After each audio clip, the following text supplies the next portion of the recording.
ख्रिस्तामध्ये माझ्या प्रिय भाविकांनो, प्रभू येशू ख्रिस्ताचे वचन आणि प्रभू येशू ख्रिस्ताचा मार्ग हा एकदम सरळ होता.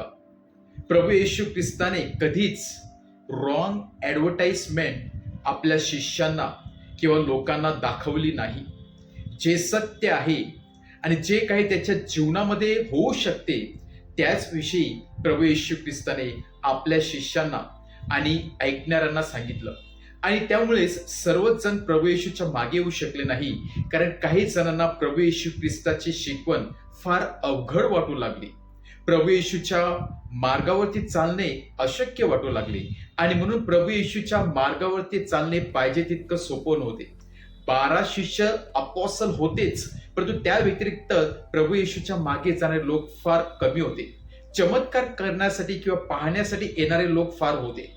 काहीतरी मिळेल या गोष्टीच्या किंवा ह्या हेतूने प्रभू येशू ख्रिस्ताकडे येणारा लोंढा किंवा येणारा ग्रुप फार मोठा होता, परंतु त्याच्या मार्गावरती किंवा पावलावरती पाऊल ठेवणारे लोक फार कमी होते. आणि म्हणूनच प्रभू येशूची शिकवण ही स्ट्रेट आणि सरळ असल्यामुळे लोकांना फार अशक्य वाटत होती. आणि म्हणून प्रभू येशू ख्रिस्त सांगत आहे, जर तुम्हाला माझ्या मागे यायचं असेल तर तुम्ही तुमचा क्रूस, तुमचं दुःख, तुमचं यातना, सर्व गोष्टी तुम्हाला घ्यावं लागतील, कारण ह्या तुमच्या जीवनाशी निगडत आहे. माझ्या मागे यावं लागेल किंवा मी तुम्हाला मिळेल म्हणून मी तुम्हाला पूर्णपणे या जगाच्या दुःखापासून अलिप्त करेल असं नाही. तर प्रभू येशू ख्रिस्त आपल्याला प्रॅक्टिकल जीवन सांगत आहे की मनुष्य असल्या कारणाने या गोष्टीचा आपला सामना करावा लागणार. आपल्या जीवनामध्ये अनेक प्रकारचे क्रूस येतात, परंतु खरा ख्रिस्ती व्यक्ती विश्वास ठेवून या क्रूसाला आलिंगन देत असतो, कारण तो ख्रिस्ताचा अलंकरण करत असतो. ख्रिस्ताने या दुःखाच्या सागरामध्ये आनंदाने उडी घेतली, क्रूसाला आलिंगन दिलं आणि त्याच्या मागे येणाऱ्या शिष्यांना देखील तो देखील या क्रूसाला आनंदाने आलिंगन देण्यासाठी पाचारण करत आहे. म्हणून काही काहींना शिकवण ही अवघड वाटू लागले, म्हणून ते प्रभू येशू ख्रिस्तापासून दूर निघून गेले. दुसरी महत्वाची गोष्ट आजच्या शुभवर्तमानामध्ये प्रभू येशू ख्रिस्त सांगत आहे की जी व्यक्ती आपल्या आई वडिलांपेक्षा माझ्यावरती जास्त किंवा माझ्यापेक्षा आपल्या आई वडिलांवरती जास्त प्रेम करत आहे, कुटुंबियावरती जास्त प्रेम करत आहे, संपूर्ण वेळा त्याचाच विचार करत आहे आणि माझ्यासाठी त्याला टाइम नाही, ती व्यक्ती देवाच्या राज्यासाठी किंवा माझा शिष्य होण्यासाठी पात्र नाही. याचा अर्थ असाच की प्रभू येशू ख्रिस्त आपल्याला सांगत नाही की आपल्या कुटुंबासाठी, नातेवाईकासाठी, मित्र परिवारासाठी टाइम देऊ नये. टाइम नक्कीच द्यावा, परंतु जीवनामध्ये पहिलं प्रिफरन्स, जी व्यक्ती प्रभू येशू ख्रिस्ताचा शिष्य होऊ शकते त्याने आपल्या जीवनामध्ये पहिलं प्रिफरन्स किंवा पहिलं महत्वाचं स्थान नेहमी ख्रिस्ताला दिलं पाहिजे, देवाला दिला पाहिजे.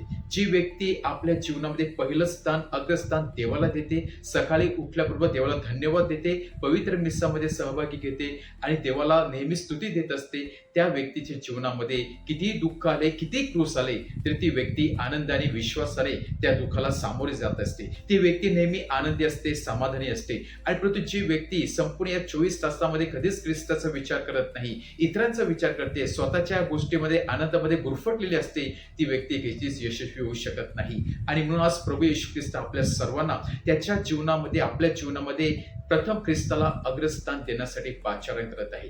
जेव्हा आपण प्रभू येशू ख्रिस्ताला आपल्या जीवनामध्ये त्याचा केंद्रबिंदू बनवणार आहोत, आपलं अग्रस्थान देणार आहोत, तेव्हाच आपली भरभराट होणार आहे. आणि म्हणूनच आज प्रभू येशू ख्रिस्त सांगत आहे की किंबहुना तुम्ही मला स्वीकारल्यामुळे तुम्हाला अनेक गोष्टीला सामोरं जावे लागतील, अनेक हाल अपेक्षांना सामोरं लावे लागतील, अनेक टीकेला सामोरं जावे लागतील, परंतु या गोष्टी करण्यासाठी तुम्ही तयार राहिले पाहिजे. या सर्व गोष्टीसाठी जी एक व्यक्ती कारणीभूत आहे ती म्हणजे प्रभू येशू ख्रिस्त.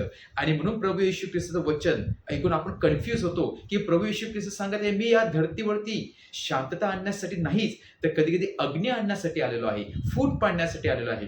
प्रभू येशू ख्रिस्त फूट पाडण्यासाठी नाही, पण प्रभू येशू ख्रिस्ताला स्वीकारण्यामुळे कदाचित आपल्या मित्र परिवार आपल्यापासून दूर होतील, कारण आपलं मार्ग बदलणार आहे, आपलं जीवन बदलणार आहे. कदाचित त्यांना आपलं बदललेलं जीवन आवडणार देखील नाही, ते आपला टीका देखील करतील, आपल्याला सोडून जातील, आपल्या त्या जुन्या मार्गावरती आणण्यासाठी प्रयत्न करतील. परंतु जेव्हा आपण ख्रिस्ताला धरून राहणार तेव्हा ख्रिस्तामुळे आपल्यामध्ये फूट पडू शकते. आणि म्हणून ख्रिस्त सांगत आहे, जे माझ्यावरती विश्वास ठेवते, जे बद्धस्तंभ घेऊन माझ्या मागे येतो आणि जी व्यक्ती मला अग्रस्थान देते, त्या व्यक्तीची नेहमी भरभराट होणार आहे. त्या व्यक्तीला मी नक्कीच यशस्वी करणार आहे. तर आज प्रभू येशू ख्रिस्ताला अग्रस्थान देऊया. क्रूस आपण मुकाट्याने घेऊन विश्वासाने त्याच्या मागे जाण्याचा प्रयत्न करूया आणि परमेश्वर नक्कीच हा क्रूस वाहण्यासाठी नक्कीच आपल्याला भरगच्च किंवा एक मजबूत खांदा नक्कीच देणार आहे. आमेन.